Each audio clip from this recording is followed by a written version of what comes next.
más o menos. O sea, como cuando quede medio huérfano la independencia, ¿no? A ver qué tal se pone el comentario, que eso les puede servir un poquito más para la materia, ¿no?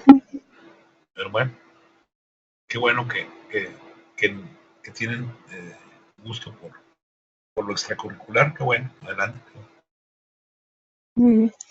Sí, sí, es que me he inscrito también a muchos diplomados y ese sí es de mi agrado y por eso tenía esa duda de si solo mandábamos un correo.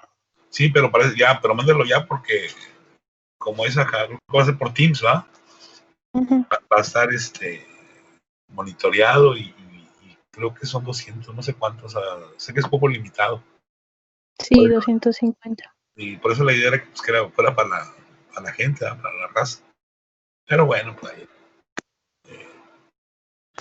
se hace con mucha voluntad ese diplomado y bueno, yo creo que el Colegio de Historia debería tener más diplomados, Sí. ¿verdad? Yo, yo pongo el otro año por ahí me aviento uno, pero sí para público en general, ¿verdad? Prohibido alumnos de historia. La idea es que, ¿verdad? La idea es que hablemos con la gente, ¿no? De otra forma, no tan académica. Pero bueno, igual sí. A lo mejor hasta me ayudan a dar. En lugar de que lo tomen, ¿verdad? Muy bien. Ya van llegando los componentes, ni tanto, ya no somos ni un tercio para iniciar con este señor que más de uno le suelta la carcajada, Carlos María de Bustamante. Pues qué bueno que lo tomen, ojalá les resulte interesante, provechoso y que no se aburran tanto de los profesores, ¿no? No. Hemos tenido clases con todos los del programa, menos con una, la última. Ah, parece que ella va a estar con nosotros ahí el jueves, para que la hayan conocido. Gracias. Sí, pues hay mucha voluntad, ¿no? Pero vamos a ver cómo nos sale. A mí me hablaron de barquito porque yo nomás iba a dar uno y creo que salieron 3 ahí, pero bueno. Sé que me toca en noviembre, la verdad tengo una agenda bien apretada, pero nadie me obliga y nadie me puso una pistola para que dijera que sí.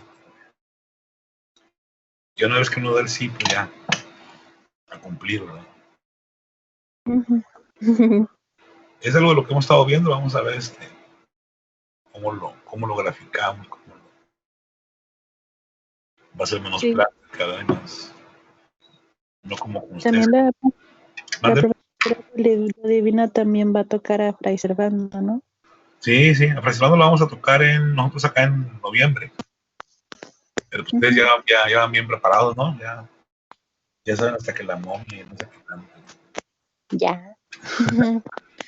Sí, Fray Servando, y saben pues que se le picharon la investigación y no sé qué tanto. Es lo malo de que la historiografía uno no ve a los historiadores en su tinta y a veces pierde gracia, a veces los alaba uno más o los reconoce uno más, pero otras veces le baja tantito, como dicen, una rayita, ¿no? Pero Fray Servando creo que sigue siendo un personaje desconocido para los regiomontanos. Nunca está de, ¿verdad? Nunca está de más.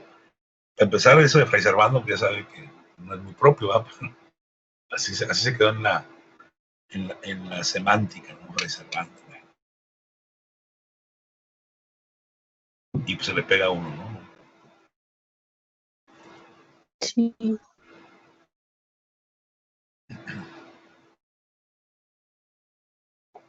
Bueno, ya son las 7, van a ser las 7:05, vamos a iniciar ya con los que estemos. Se supone que hoy íbamos a continuar de parte de ustedes con lo de Carlos María de Bustamante. La clase pasada introduje al tema. De lo que yo comenté, luego les voy a dar un resumen, no se preocupen, yo sé que dije muchas cosas un tanto sueltas. Hoy quisiera nada más remarcar lo siguiente en lo que por ahí los compañeros se preparan y lo que van a comentar. Dijimos que el formato del libro, de la obra de historia, es parecido a muchos otros, es también por entregas, y estas entregas se van a llamar cartas, ¿verdad? Ya por ahí una compañera explicó la clase pasada por qué cartas. Ya no vamos a tosigarlos de que por qué se le llamó cartas. El mensaje, acuérdense, está casi en primera persona, como que se lo está diciendo a alguien, y ese alguien es el que lo está leyendo, curiosamente. Que eran más o menos 150 cartas, ¿no? Divididas en 5 volúmenes, y los 5 volúmenes, acuérdense, está dividido en los 5 tomos, perdón, está dividido en 3 volúmenes o en 3 épocas, ¿no? La primera época, que es la que estamos por ahí comentando, tiene que ver pues, con el derrotero de Hidalgo, lo de la insurgencia, y ya comentamos por ahí los contenidos. Luego hacemos un resumen apretado, pero ya lo comenté en la clase pasada, más o menos los ejes temáticos. Sobre la obra hay que destacar varias cosas, ya como conclusiones, ¿no? En primer lugar, que esta es la primera gran obra histórica, no porque la de el padre Mier desmerezca, sino porque el contenido, la información vertida en estos 5 volúmenes, en estos 5 tomos, perdón, eh, retrata, ¿no? Sintetiza procesos que van más allá de lo que Fray Servando comenta, ¿no? Ya todos saben hasta dónde llega Fray Servando, no lo voy a decir. Y aquí tenemos prácticamente todo el proceso de la independencia hasta Plan de Iguala y los tratados de Córdoba, que en la materia de historia todavía no lo hemos visto, y seguramente vamos a llegar la próxima clase a esos temas, ¿no? En ese sentido es la gran obra histórica.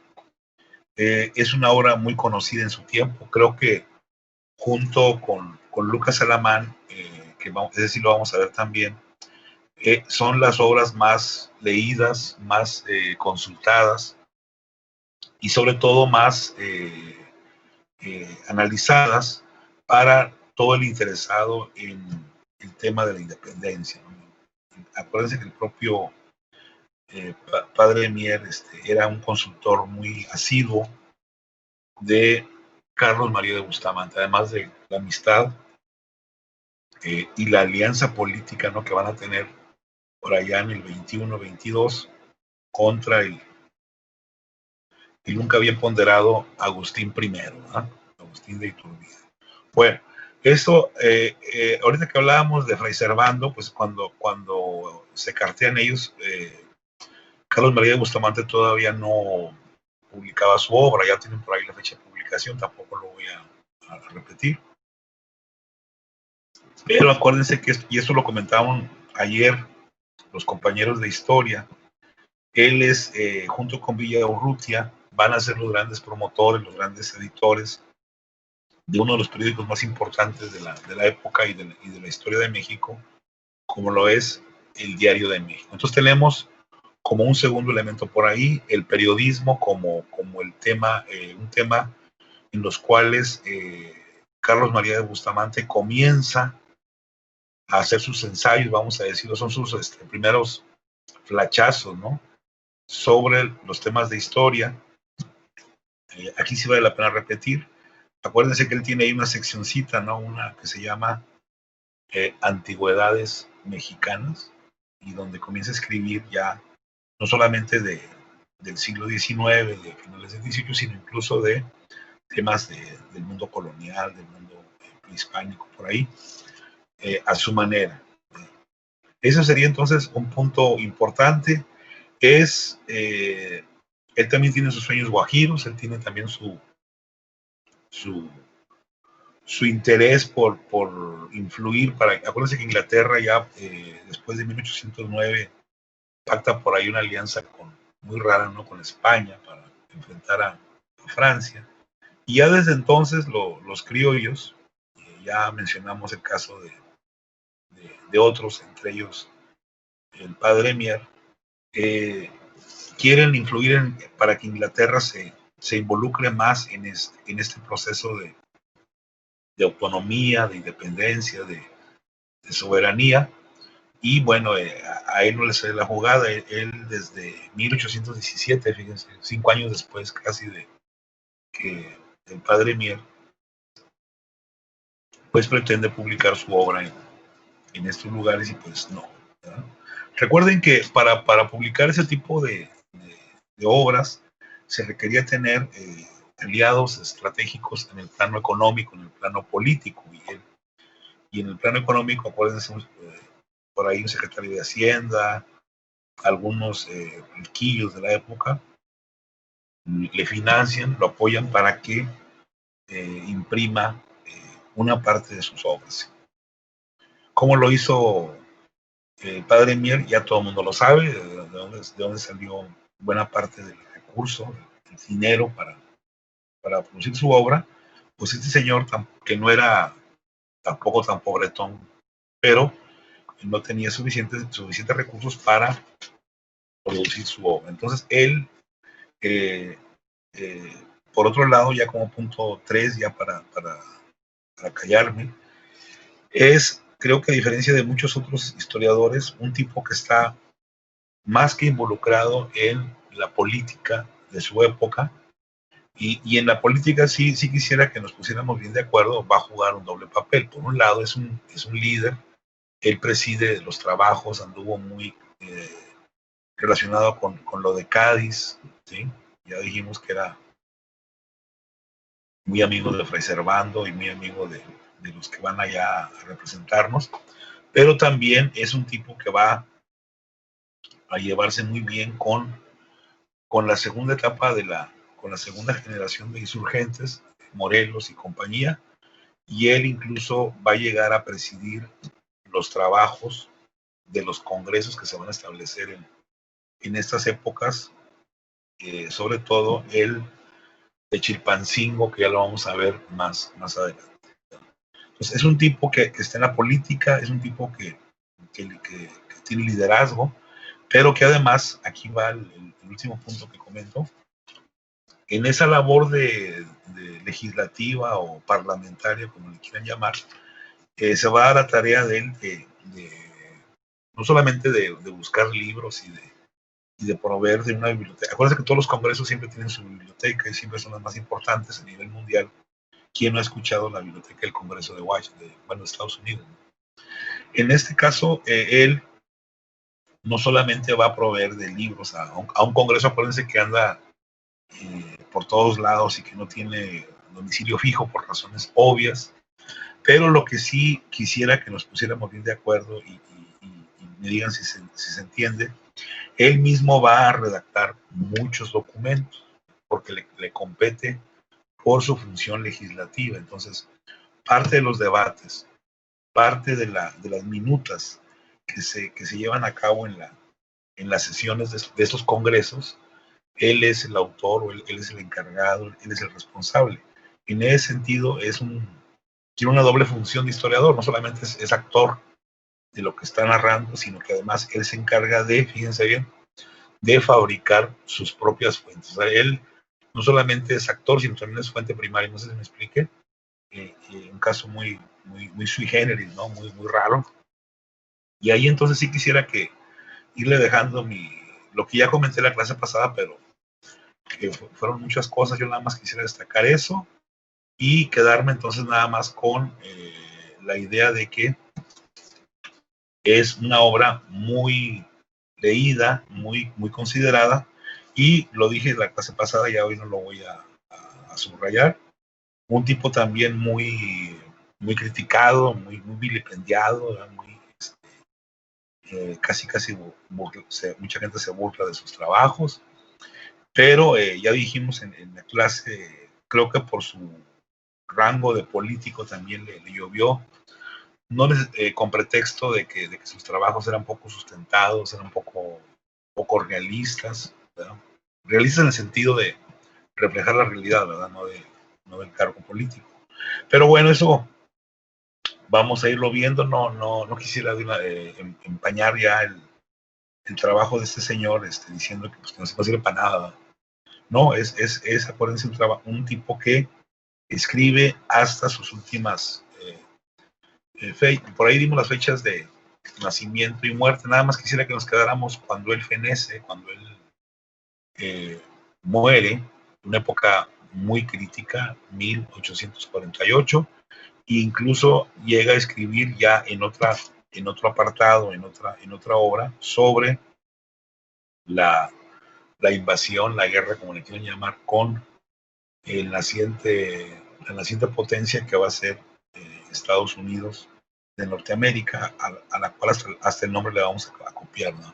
Bueno, entonces ahí quisiera irle dejando, ¿va? para que todos estemos en el mismo canal, y dejarle entonces nada más de que es un tipo criticado, sobre todo por los propios liberales, los liberales duros, ¿no? Los liberales de los que vamos a ver en historia, incluso el mero de los conservadores, como lo es Lucas Alamán, que luego también, cuando muere, él va a morir casi 10 años después, va a ponerle casa, ¿no? Pero ya en vida lo trató no muy decorosamente. Sin embargo, siempre como historiógrafo, como historiador, tuvo cierto respeto de sus contemporáneos, salvo estos que muy alebrestados con el trabajo, pero bueno, finalmente todo el mundo lo lee y todo el mundo lo cita, ¿no? Yo creo que ese es, junto con Alamán, los tipos más leídos, más referidos, más citados, y que más se toman en cuenta a la hora de juzgar la historia de México, ¿no? Entonces hasta ahí ya me extendí más de 15 minutos, y la idea es que todos participemos. Entonces vamos a escuchar a los equipos por ahí que con las cartas ya hemos comentado ya algo. Vamos a ver quién continuaba. Teníamos estos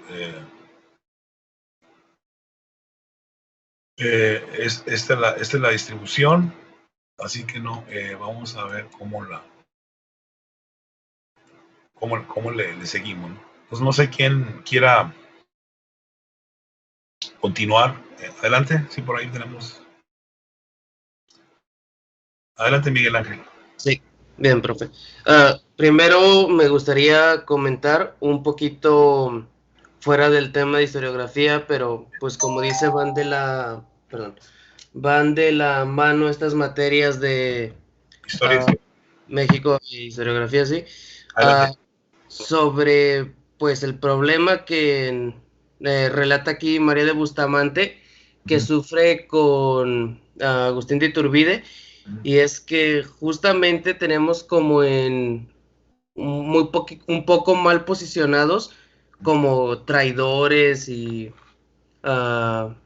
los personajes malos de la historia, a Agustín de Iturbide y a Santana, cuando son justamente esos mismos personajes los que nos dan a los símbolos patrios más característicos. Es Agustín de Iturbide quien le da el mismo nombre de México a la nación, el que hace la bandera, el que hace el escudo nacional, y es Santana quien manda que pide la creación del himno nacional. Y de hecho, que está inspirado en él, además. Nomás sí, le quitaron las estrofas que hablaban del héroe. justamente esos son, el himno original mexicano es a 10 estrofas, y bueno, rara vez se usa la versión extendida, pero cuando se llega a usar, solo se usan 8. De hecho, en la Constitución está penado la representación pública de las otras 2 estrofas censuradas. Y eso de personajes malditos, ¿verdad? Uh-huh. Eso es la fuerza de la historia, ¿no? Finalmente, la historia no sabemos para qué sirva, pero vean, ahí se ve la fuerza del discurso histórico, cómo nos sigue afectando, cómo sigue influyendo, y y vamos a ver pues qué pasa el otro año, ¿no? A ver si realmente ya estamos más listos, más libres, más menos prejuicios, o vamos a seguir en el mismo tono, ¿no? Muy bien, sí, es cierto, y Iturbide, antes de que lo nombre el emperador, ya se ha financiado para que alguien lo haga garras, ¿eh? Es de esos políticos que ya antes de tomar el poder ya hay quien se va a encargar de la primera hora de gobierno le comiencen a tirar. Eso lo vamos a ver más adelante por ahí en una actividad. Adelante. No lo estoy defendiendo, digo, nada más estoy diciendo que es un tipo que debe muchas, acuérdense, digo, las matanzas que hizo de mujeres y niños, eso no creo que nadie se lo vaya a aplaudir, ¿verdad? Pero que es un tipo que ya estos liberales que comienzan a aparecer por ahí, republicanos, van a preparar el terreno para desprestigiarlo hasta donde sea posible, ¿no? Merecida o inmerecidamente. Adelante. Parece que mi compañera quiere hablar, le cedo la palabra. Sí, adelante. Bueno, por ahí que Ricardo tenía algún problema, ¿no? De conexión. ¿Me escucho bien? Sí, adelante. Ok. Bueno, yo lo que quiero comentar, bueno, me llama mucho la atención que, bueno, Bustamante empieza a hablar en primera persona y Sí. va narrando los hechos, o sea, muy claramente, pero de repente se ve, hace sus propios comentarios y también se muestra, bueno, yo diría que sus sentimientos, porque se ve una clara preferencia hacia Hidalgo y en ciertas partes se llega a burlar hasta de Venegas. Sí, sí, sí. Y también, bueno, Iturbide lo llega a elogiar porque dice, entonces, Alteza Generalísimo de mar, tierra y aire, o sea, se nota mucho sus preferencias.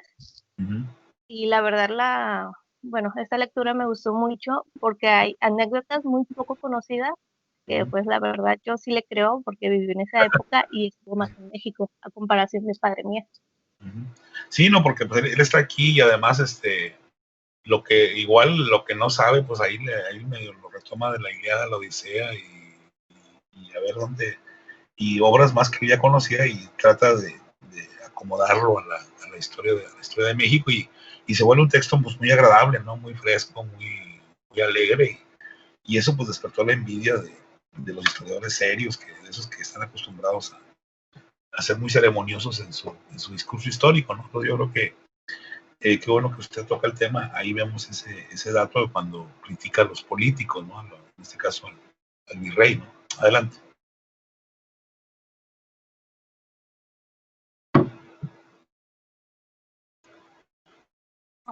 Pues en general, pues es todo.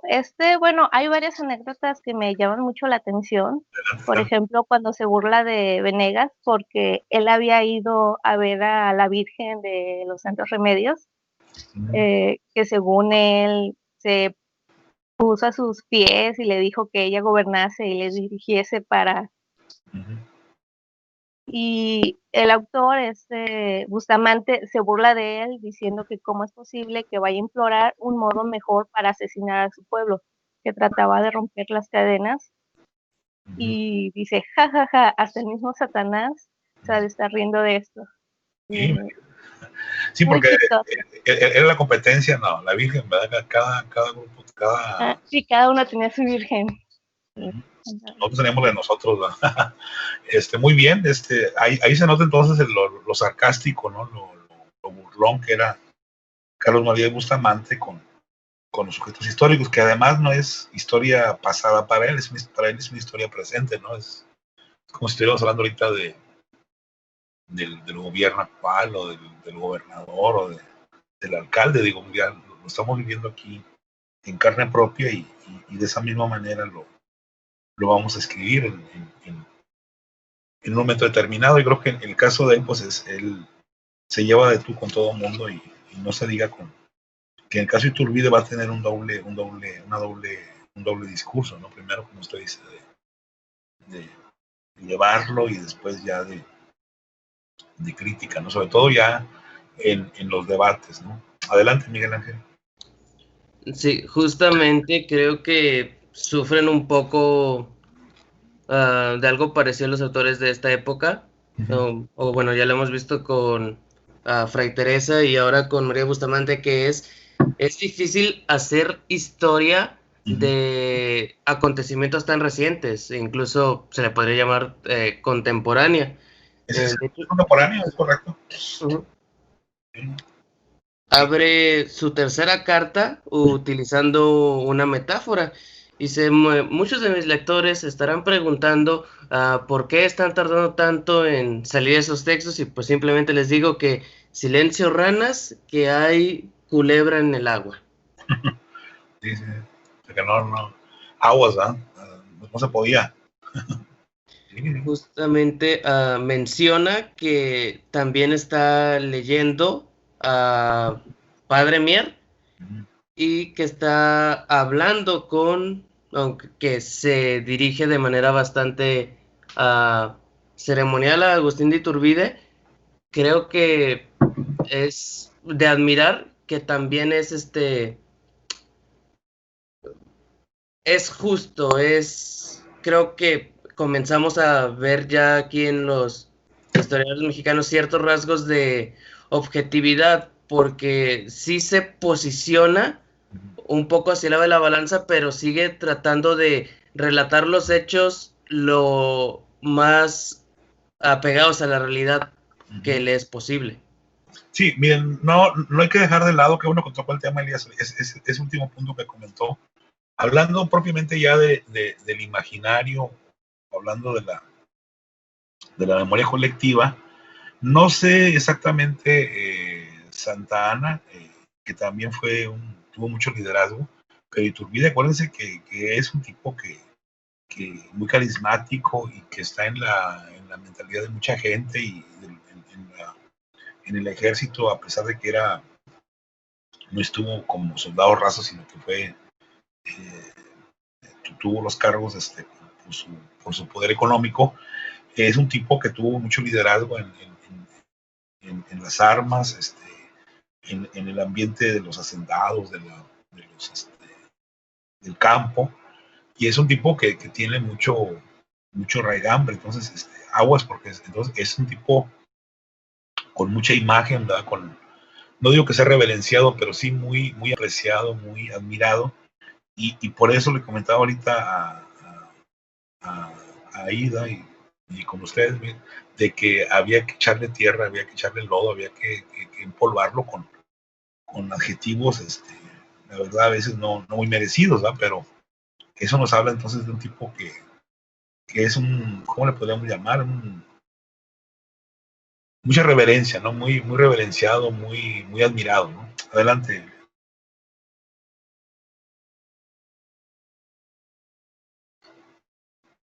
Por ahí, Elías, estamos.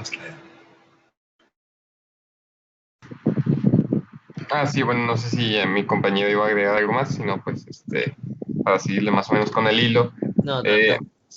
Gracias, jeje.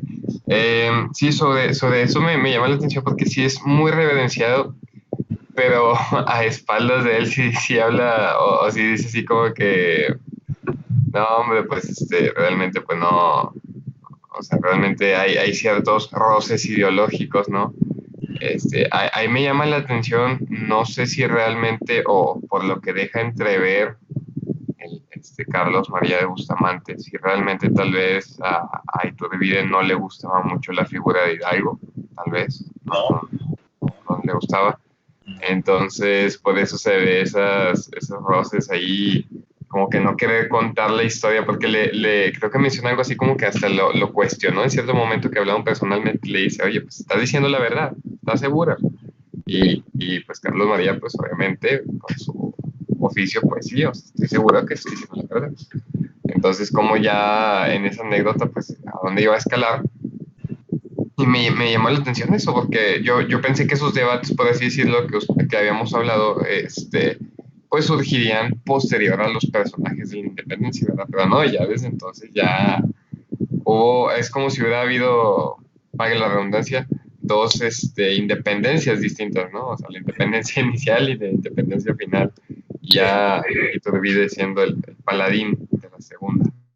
Sí, Iturbide tiene dos momentos, ¿no? Cuando es regente, cuando prepara los trabajos del Congreso que lo va a consolidar como emperador, y ya como emperador, pues sí, el pobre hombre sí se las ve duras con el Congreso, que nada más, lo vamos a ver en la historia, es un Congreso que no funciona, que lo más importante de ese Congreso no es crear la Constitución ni crear leyes, sino criticar al emperador, ¿no? Y ahí entre esos críticos pues, está Padre Mier, el más importante, y también Carlos María de Bustamante, que yo creo que luego ellos también van a pelearse entre los propios liberales, vamos a llamarlo así, con tendencias centralistas, y van a crearse entonces un ambiente de muy ríspido, ¿no? En el ámbito político. Acuérdense que este señor va a vivir hasta los tiempos más difíciles, y Iturbide pues es de las primeras víctimas, ¿no? de sus discursos históricos, que como ustedes lo dicen, en este momento no se nota tanto la crítica que va a tener más adelante Agustín I. Sí. Adelante, Elías.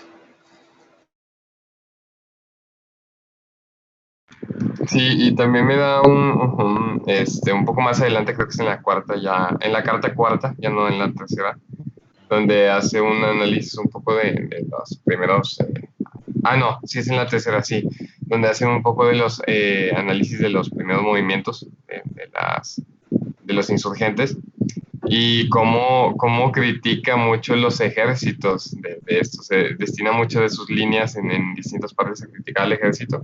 Decía que, por ejemplo, rápidamente mencionando, en un momento menciona algo como así de rápido tuvieron la capacidad hacía la pregunta, si ya me acordé, la pregunta como si así de rápido pudieron consolidar un ejército popular, porque no pudieron así de rápido entrenarlo para que dejara de ser un ejército popular y fuera un ejército militar, porque hablaba del caso de uno de los generales que conseguirían en Valladolid, que incluso le ofreció entrenar a sus ejércitos, al cura Miguel Hidalgo, a Allende y a compañía, en al menos 4 meses, en la cantidad que menciona, pero pues efectivamente para evitar retrasos, Hidalgo prefirió no hacerlo. Entonces pues no sabemos si tal vez hubiera sido mayor, si hubiera obtenido una victoria mayormente decisiva, o si tal vez hubiera hecho alguna diferencia, pero sí está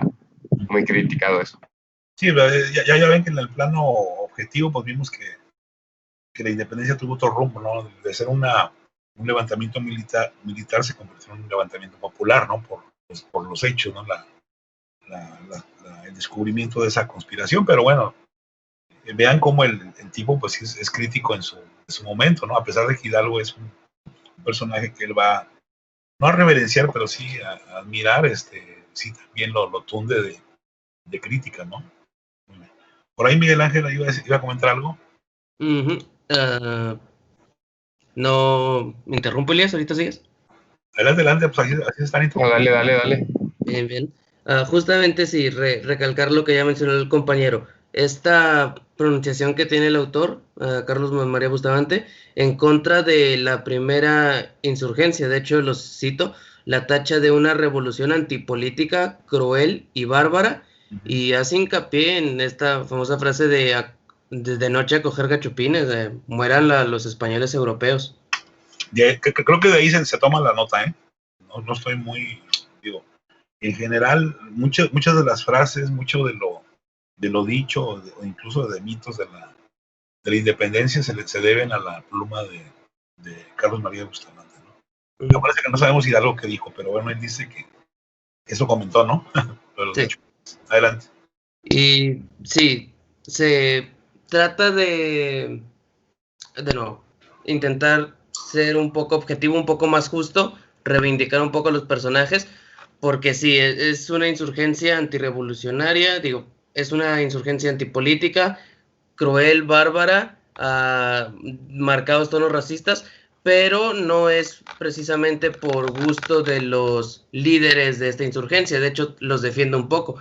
Habla de más bien el problema de tener que estarse moviendo en tumulto, de ser algo tan popular, y sí, hace hincapié en esa poca disciplina que tenía el ejército, lo mal organizado que estaba, y ya más adelante menciona incluso que se les logra empezar a armar un poco con fusiles, bayonetas, lanzas, se les da un uniforme, municiones, y que estas personas que conformaban el ejército eran tan indisciplinadas que primero no sabían marchar, no sabían las formaciones de batalla, e incluso cuando necesitaban dinero para comer, emborracharse, cualquiera de sus necesidades, llegaban a vender los fusiles, las lanzas, las municiones e incluso hasta su propio uniforme. Imagínense qué buena onda, qué bonito discurso para su época y o sea, ahí, ahora sí que no me defiendas, compadre, ¿verdad? Diría Hidalgo, ¿no? Es un tipo, una crítica muy pesada, ¿no?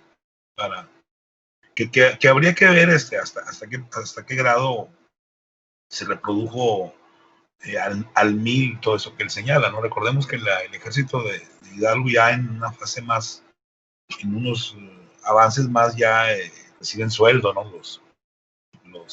De hecho, el saqueo era justamente para pagarle, ¿verdad? Incluso ya más adelante se prohíbe incluso que hasta con pena de muerte a los que se exageren en el, ¿cómo se llama? En el ataque a los pueblos, pero incluso esto que señala usted es bien interesante, Elías, porque recordemos que hablando de violencia, el padre Hidalgo ahí navega entre dos aguas. Por un lado, que su ejército es muy ultraviolento y muy rencoroso, con muchas facturas que cobrar a los gachupines.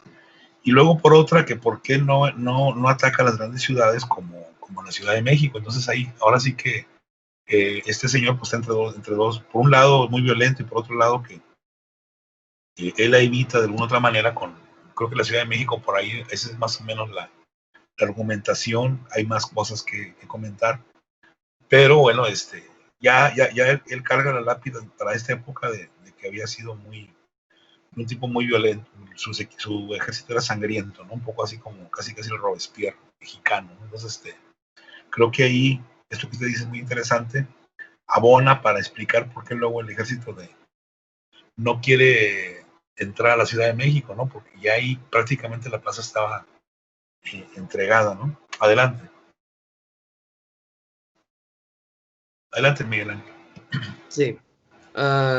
Ya me parece también interesante dos cosas. La primera, que ya tenemos citas, ya aparecen citas, aunque sean de la Gaceta, pero ya a diferencia de Padre Mier, tenemos aquí alguna fuente que no es a sí misma o simplemente mencionada, sino que ya está referenciada. Y que, bueno, me parece a mí que es un autor que, bueno, siempre se nos critica a los historiadores, que como que no escribe muy bien. Siento como que mete mucha paja, mucho relleno, y que te puedes aventar como lector algunos párrafos sin leer nada realmente. Aparentemente intrascendente, ¿no? O no muy ligado, ¿no? A una problemática, sino que es más de lo mismo, ¿no? O a lo mejor incluso cuestiones no muy llamativas, ¿no? Es correcto. Pero también deja ver entre todas estas metáforas que voy a utilizar el gran conocimiento que tenía de historia para la época. Hace muchas referencias, paradojas, o compara los hechos actuales suyos, de lo que era contemporáneo, con eventos de las civilizaciones antiguas de Grecia, con las Termópilas, Leónidas, de la antigua Roma, con la traición a Julio César, de los griegos macedonios, cuando Alejandro Magno se emborracha y manda a quemar el palacio de Persépolis. También menciona todo esto. Es que ese es el formato, ¿no? Es como acá un tiempo el materialismo histórico, el marxismo, pues era el machote, ¿no? Que ya lo ibas llenando datos. Antes, bueno, ustedes yo creo que ya llevaron, por ahí me dicen, ya habían llevado semiótica. Lo vemos en el caso, por ejemplo, yo creo que ya algunos han leído al este señor, al cronista de Nuevo León, al Alonso de León. Él retoma sobre todo el Antiguo Testamento, ¿no?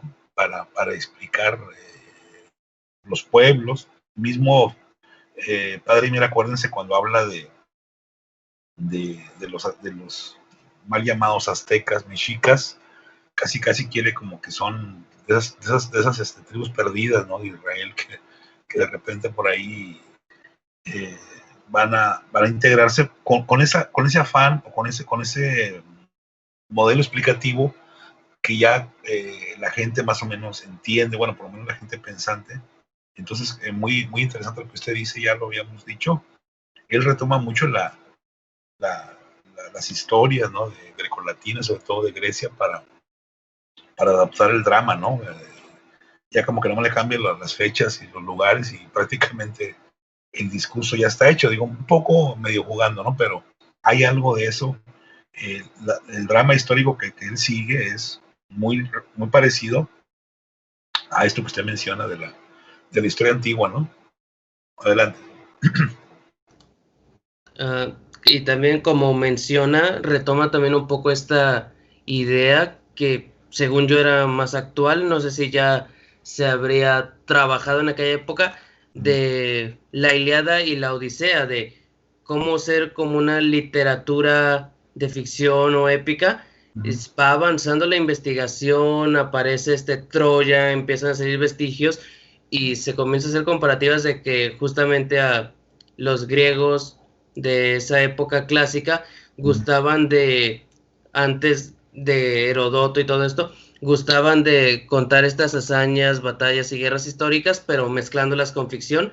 Entonces ahí empieza entonces la Ilíada y la Odisea en cierta forma son documentos históricos, pero lo que hay que ir haciendo es como con una brocha, como un arqueólogo, ir quitando y haciendo de lado el polvo cuáles son los elementos ficticios y cuáles son los elementos que eran reales de la historia.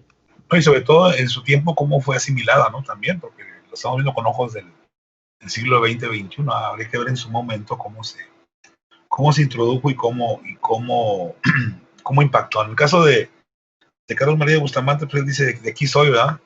Ve todo esto que hay.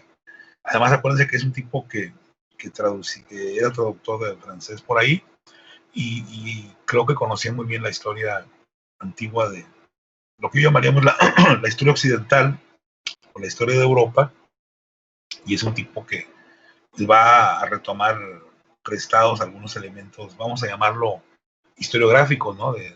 Para adaptarlos al drama mexicano, que sobre todo esto no es propio de él, es propio de muchos historiadores.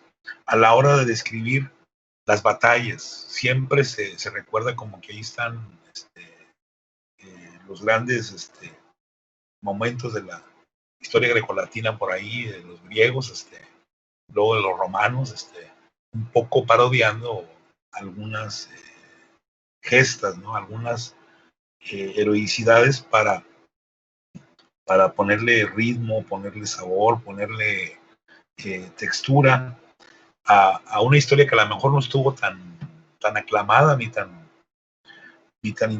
intensa, pero bueno, la idea, acuérdense, el propio Napoleón lo hace, ¿no? Cuando le conviene, él dice que ganó por 1-0 y cuando le conviene dice que ganó por goleada, ¿no? Entonces, ahí eso es propio de la historia militar, sobre todo. Tiene muchos temas que por ahí apenas estamos redescubriendo, ¿no? ¿Algo más por ahí, Miguel? Sí, lo último que tengo de esta tercera carta es la mención que hace que Hidalgo posee una extrema confianza en sí mismo, no acepta los consejos que se le dan y esto va a acabar jugando en su contra. Como un cabeza dura. Un poco muy orgulloso, muy seguro de sí mismo. Ya había cantado victoria incluso antes de apenas entrando a Valladolid, él ya parecía que sentía que había ganado. De hecho, también menciona aquí el autor que tiene una postura pro Morelos. Ujú. Y de hecho también habla ahí de una anécdota de cómo Hidalgo mugrosea un poquito a José María Morelos y Pavón, que llega él pidiéndole un ejército para ayudarla a combatir y lo empieza a ignorar y luego le dice, ah, sí, ahí tengo uno chiquito, agárratelo, vete. Y es justamente este quien se marcaría de las victorias más impresionantes de la insurgencia. Sí, que de hecho, pues es desde el punto de vista militar, es el más destacado, ¿no? De este periodo de la insurgencia Morelos, ¿no? Que lo vamos a ver que de hecho ya estamos comenzando a ver algo del contexto.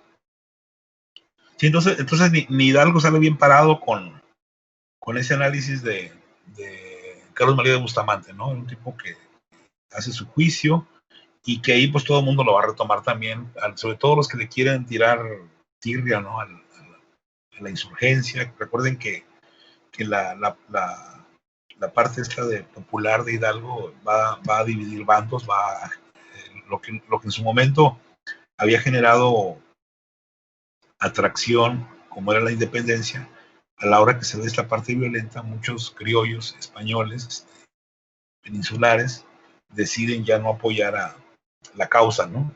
Yo creo que ese tipo de trabajos pues, contribuyen un poco a describir ese escenario que a muchos les llamó, les alertó, les llamó la atención o se decepcionaron. Vaya usted a saber, a la hora de saber toda esta desorganización, esta desbandada, esta improvisación, vamos a llamarlo así, político-militar, que la parte política creo que hay aguas, no es la cosa tan desorganizada como se ha dicho, ya lo estamos viendo en la clase de historia, pero bueno, por lo menos en el imaginario se queda así como que fue algo muy fugaz, ¿no? No sé, algo más por ahí, Elías, Miguel Ángel, Aida.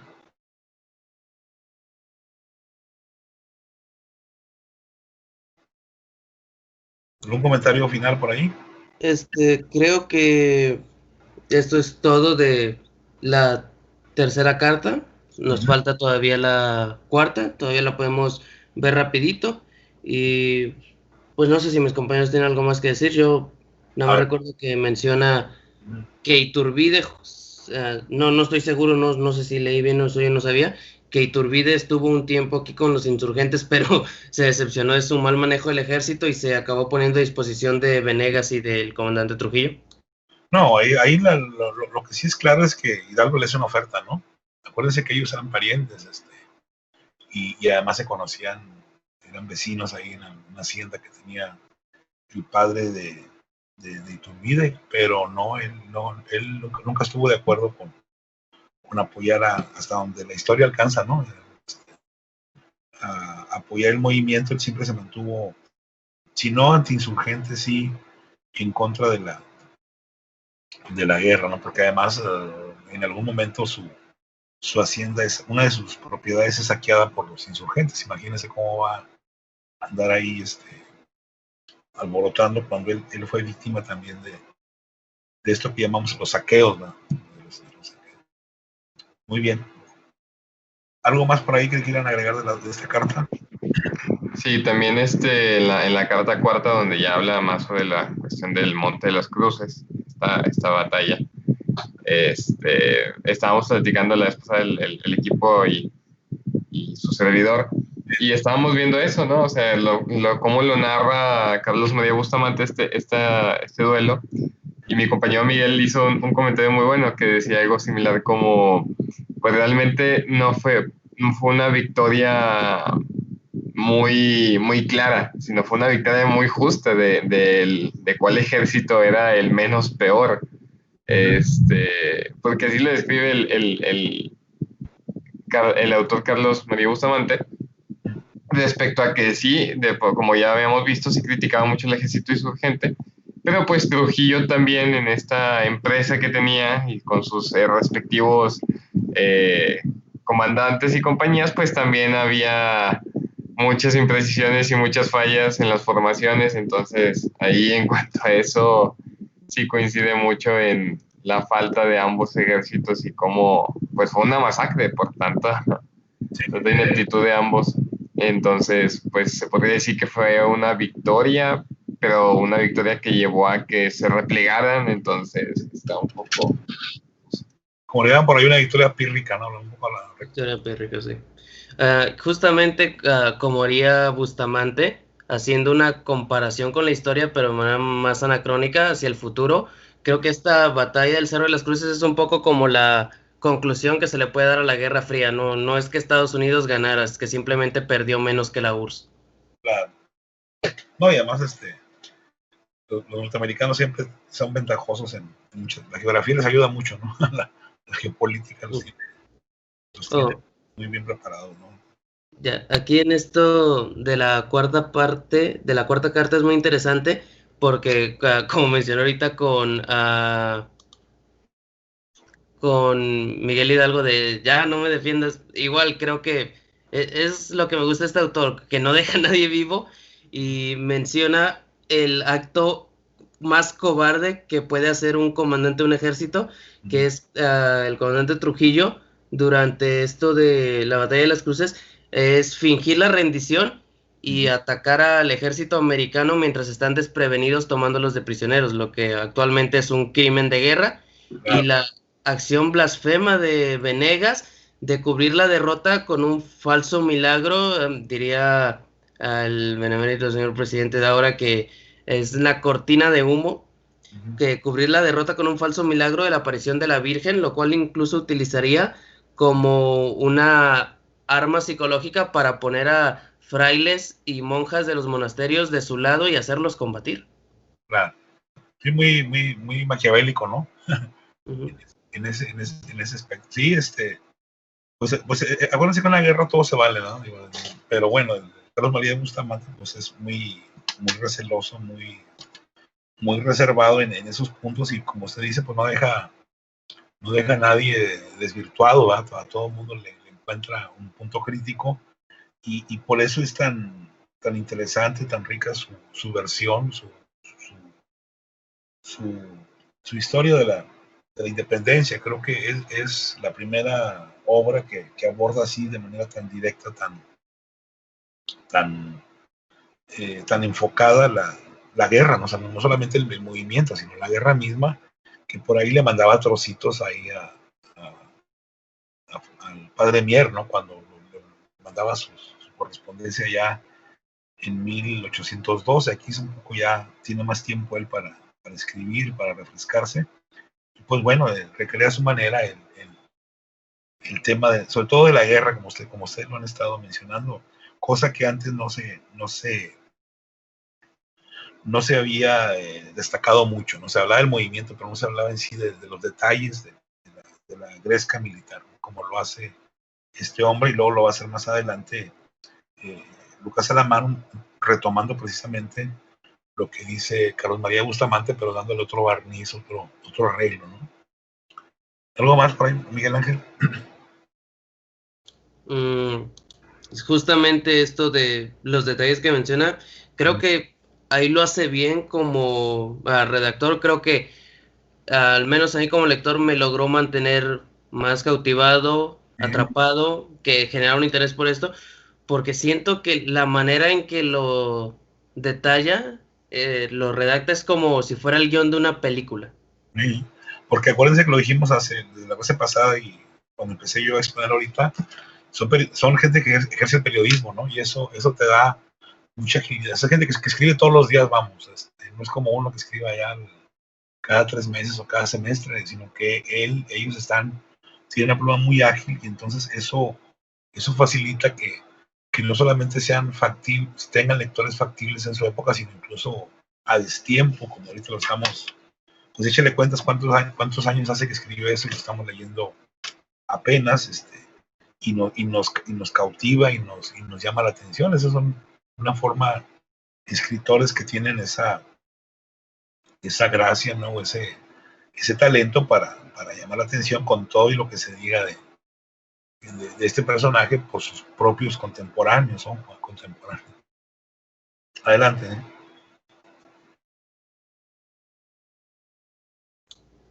No sé si otro de mis compañeros tenga algo que comentar. Yo creo que para ir finalizando, lo que tengo que decir sobre esta cuarta carta es que se enfoca sobre todo en el arte de la guerra, en los detalles de estos acontecimientos, la destrucción de edificios y como de la identidad tanto entre gachupines, bueno, entre españoles y americanos. Y algo que me parece muy interesante es todos los datos duros que maneja, ¿no? No sé dónde sacó tantos datos administrativos y esta división iba con 17 dragones, 5 mosquetes, 3 lanzas y 3 cargas de caballería. Yo no sé dónde encontró todo eso, pero pues lo encontró al parecer. No, pero lo comenté así rapidísimo, qué bueno que lo mencionan, porque vale la pena entonces volverlo a puntualizar ya para ir cerrando. Una de las críticas que le hacen precisamente los liberales de la segunda mitad del 19, Zavala, el doctor Mora, es justamente, no sé si crítica o envidia de que él rastreó, él tuvo acceso a todos los archivos, ¿no? Archivos públicos. Entonces, entre ellos, pues lo que pudiera ser hoy en día la información codificada o clasificada, ¿no? Que tiene que ver con, digo, que ahora ya, no sé si han escuchado por ahí, se dijo que en el Archivo General de la Nación ya podemos checar lo del 68, ¿no? Lo del 71 incluso. Entonces, esa información él tiene acceso, entonces los partes de guerra, ¿no?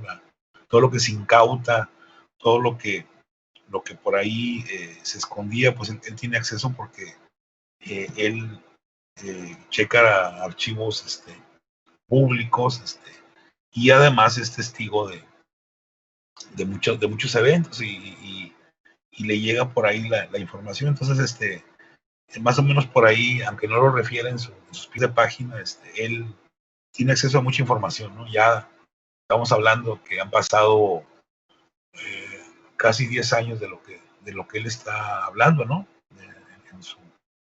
En su escrito, y él tiene acceso a esa información, ¿no? Que ahora está por ahí le publicamos lo de Dávalos, muchos documentos que están y que la UNAM ya lo ha vuelto a editar, donde vienen toda esa información que le sirvió mucho a él para hacer su historia. Es una historia más o menos documentada, ¿no? En partes de guerra, en informes, en espionaje, en muchos informes, ¿no? Sobre todo. Y otros las inventaba él, digo, ojo, ¿verdad? ¿Algo más, Miguel Ángel?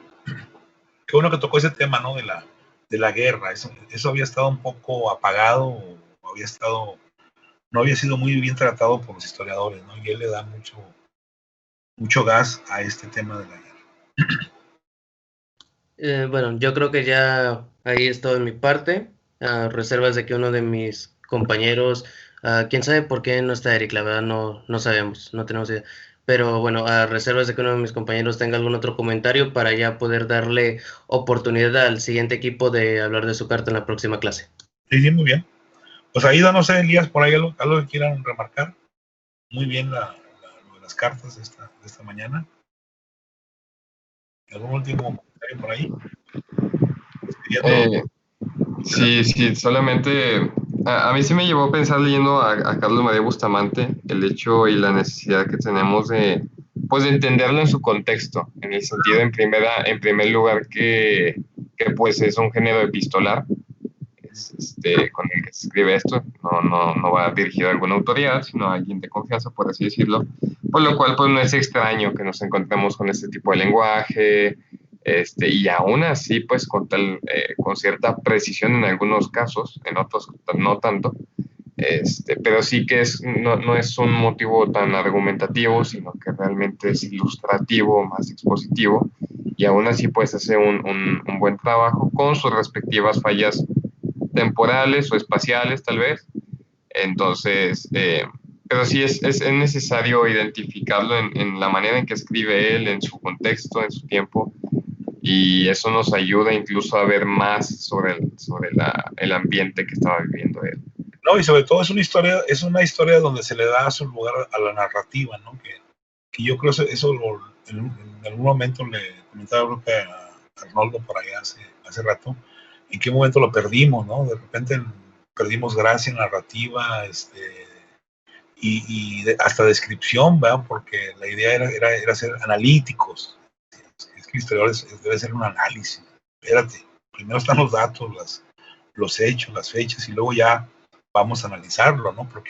Pero bueno, eso ya son problemas de la historiografía, ustedes ya lo vieron por ahí en historiografía general, cómo después de la Segunda Guerra Mundial la historia va a tener un tratamiento de ciencia, ¿no? Y al convertirla en ciencia, entre comillas, se van a echar a la borda valores, creo yo, del historiador como escritor que tenía, y que se consideraron tabúes o se consideraron no muy bien vistos, y se fueron perdiendo, ¿no? Y eso aunado a lo difícil que es hacer historia contemporánea, ¿verdad? Pues no es fácil hacer escribir la historia que estamos viviendo a la vez, y que incluso en el caso de ellos, que además son protagonistas, ¿no? Y peor todavía en el caso de Carlos María de Bustamante, él crea las fuentes documentales, él redacta lo que les dije, los textos parlamentarios, ¿no? Porque le compete hacerlo, y pues de eso lo usamos nosotros lo vamos a ver ahora que veamos lo de Chilpancingo, que va a aparecer quién redactó los textos. Muy bien. ¿Por ahí hay algo que quiera concluir? Bueno, yo solo tengo una duda. Para este tiempo en que se publicó la primera edición, ¿la imprenta ya había avanzado? Porque, bueno, veo la comparación de Compadre Mier, que varias palabras, pues, son distintas a las actuales. Sí. Pero con Bustamante realmente no veo mucha diferencia de lo actual. No, ya para empezar no era la misma, ¿no? Acá, la de Padre Mier está más limitada por la cuestión tipográfica de que creo que es otro país. Tuvo creo que más ¿cómo le podríamos llamar? Más tranquilidad, menos prisa, menos presión, y es hecho en imprentas de por acá, ¿no? Por lo menos no como preservando. Acuérdense que él quiere publicar en Inglaterra ya por el 17, pero no los convence, pero sí creo que el papel es el mismo, ¿eh? El papel pues no lo podemos palpar, pero sí la tipografía creo que sí se parecen, pero los tipos ya son un poco diferentes, ¿no? No creo que no lo vamos a ir viendo en la medida que avanzan los trabajos, pero sí en todas estas publicaciones son publicaciones muy, muy austeras, ¿no? Todo el siglo XIX en general, hay que esperar hasta la época de Porfirio Díaz, cuando encontremos ya realmente obras como las que ya se habían publicado en Europa con mucho adorno, con mucha orla, con mucha casi medio barrocos, ¿no? Rococos, así pero acá son más austeros, ¿no? Ya con algunas itálicas, con algunas capitulares, como se les llama, pero no hay una gran diferencia por lo menos en la tipografía general, ¿no? Sí se ve avance a diferencia de otro, ¿no? Donde le faltaban tipos, le faltaban letras y había que rellenarlos, ¿no? ¿Algo más por ahí, Aida? Bueno, va muy bien eso, pues nos han abierto mucho los ojos con el tema de Carlos María de Bustamante. Entonces vamos a irle cortando con el siguiente equipo para ver las cartas siguientes. Vamos a dejarle ahí ya con lo que advertimos al principio. Espero todos hayan puesto atención, tomado nota por ahí. De todas formas, al final hacemos un cuadrito de los que estamos viendo para irle agregando ahí referencias. Nada más quedarnos con la conclusión entonces de que esta es, como lo dije allá por las 7 de la mañana, las 7:10 por ahí, esta es la primera gran obra de historia por razones obvias, ¿no? Ya no voy a dar argumentos, pero sí que nos vamos a despedir esto diciendo que esta es la primera gran obra de historia del tema de la independencia, subrayando de que Carlos María de Bustamante también escribe de temas posteriores al México independiente. Estamos hablando del México de 1821, y incluso por ahí, no en esta obra, sino en otras, toca el tema de la invasión, que de hecho él muere en el 48. Muy bien, entonces vamos a dejarle ahí, esperemos a los otros equipos para la próxima sesión, y irle avanzando en el tema de Carlos María de Bustamante. Muy bien, felicidades al equipo, muy atinados sus comentarios, muy buen análisis que han hecho de algunos pasajes de esta obra tan referida, tan aclamada, positiva y negativamente, ¿no? Como es el cuadro histórico de Carlos María de Bustamante. Muy bien, jóvenes, nos vemos entonces la próxima clase. Ya vamos avanzándole bastante en ese tema. Ya nos falta nada más Lucas Alamán para más o menos ir cerrando el círculo del siglo XIX. Bueno, cuídense mucho y gracias por su asistencia, por su atención. Nos vemos la próxima clase. Cuídense. Gracias, profesor. Nos vemos. Bravo. Buen día.